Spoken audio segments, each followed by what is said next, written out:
I think every one of us looks for opportunities to work with Senator Manchin, and we found those opportunities. I actually think when Stacey Abrams immediately endorsed Senator Manchin's proposal, it became the Stacey Abrams substitute, not the Joe Manchin substitute.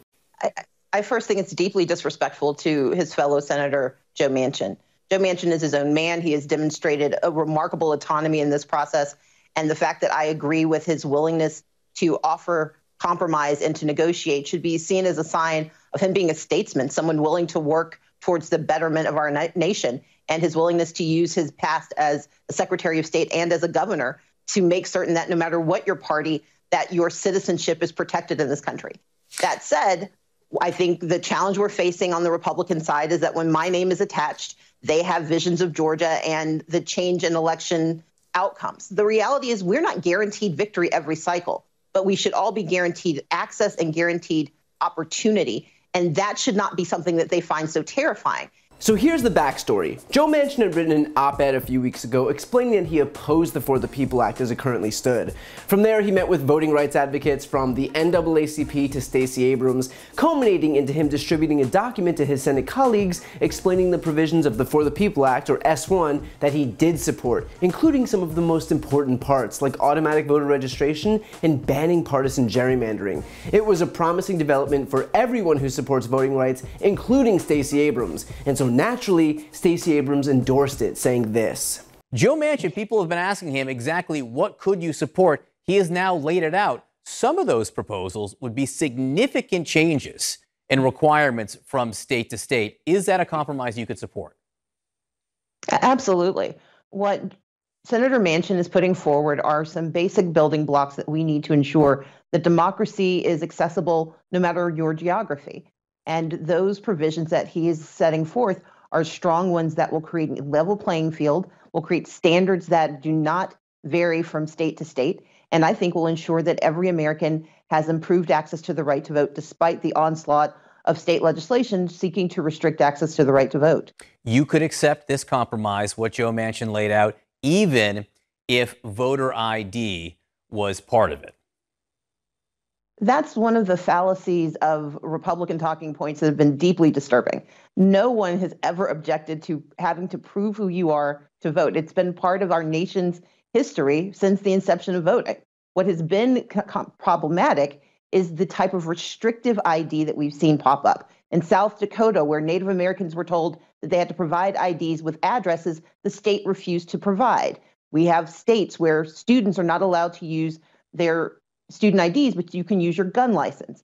Our point is simply that the restrictions on the forms of ID should meet the needs of the people. And what he is proposing makes sense because it says what we've had in this country for so many decades, which is that people can prove their identity in various ways, but we should not narrow the playing field so much that we push voters out of participation simply because of restrictions that make no sense and do not increase security. I even write about voter ID in my book, Our Time Is Now. I support voter identification. I reject restrictive voter identification designed to keep people out of the process. But apparently, if Stacey Abrams likes it, that's enough for Republicans to oppose it. And so that we're clear, Joe Manchin's decision belonged to Joe Manchin. If anything, Joe Manchin has proven, beyond a shadow of a doubt, that he makes his own decisions, that he won't be swayed by anyone, even to a fault if you ask me. So to then confer his actions to Stacey Abrams because Republicans don't like it really does give the whole ballgame away. Leave it to the Republican Party to defer responsibility from something they view as bad from a white man onto a black woman. The obvious fact is the one brought up by Stacey Abrams herself, and that is that her very presence is a 5-alarm fire for Republicans because she represents the loss of what had been a deep red state. Republicans' entire governing philosophy doesn't actually revolve around governing, it relies solely on being in power so that they can stay in power.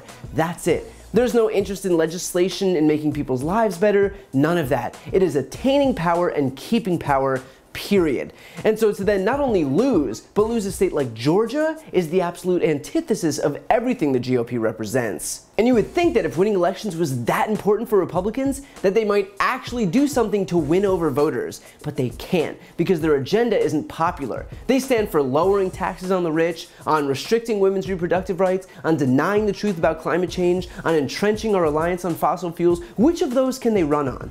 And so knowing that they can't win over voters, their only option is to block people from casting ballots. Voter suppression isn't a bug, it's a feature. So while they were content to hide behind Manchin when he was purportedly against the For the People Act, the fact that they dropped him like a bad habit the second he lost his usefulness to them goes to show that it was never about bipartisanship or any legitimate qualms with the legislation. It was about blocking voter protections because those protections are fundamentally at odds with what the Republican Party represents. Joe Manchin was an excuse for them, and they were more than willing to exploit that. The simple truth about the For the People Act is that all it does is allow eligible Americans the ability to exercise their most fundamental right, the right to cast their ballots. It doesn't tip the scales in Democrats' favor. It doesn't make votes in liberal cities count more. It doesn't discourage rural voters from voting. It doesn't offer any financial incentives to anyone to cast ballots. It simply removes barriers and obstacles that were specifically erected to prevent people from casting ballots.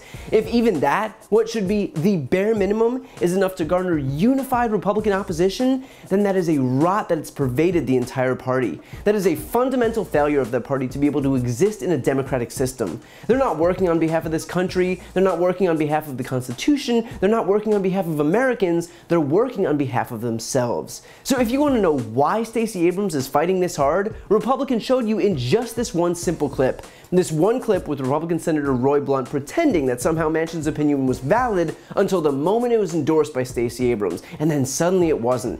This one clip where a Republican proved just how shameless he'd be willing to be in opposing voting rights. This one clip where a Republican didn't even make an attempt to hide his unwillingness to even humor the idea that American citizens should be able to cast ballots. It would almost be comical if it wasn't so dangerous. So if Joe Manchin ever needed validation that he's on the right track, it's the fact that these Republicans are broadcasting in broad daylight that they're not negotiating in good faith. And that's because they're afraid, not just of Stacey Abrams, but the ideas that she espouses, like allowing people to choose who represents them and not the other way around. Republicans abandoned the basic principles of democracy a long time ago. And with protections for those principles finally on the horizon, their fear is being put on full display.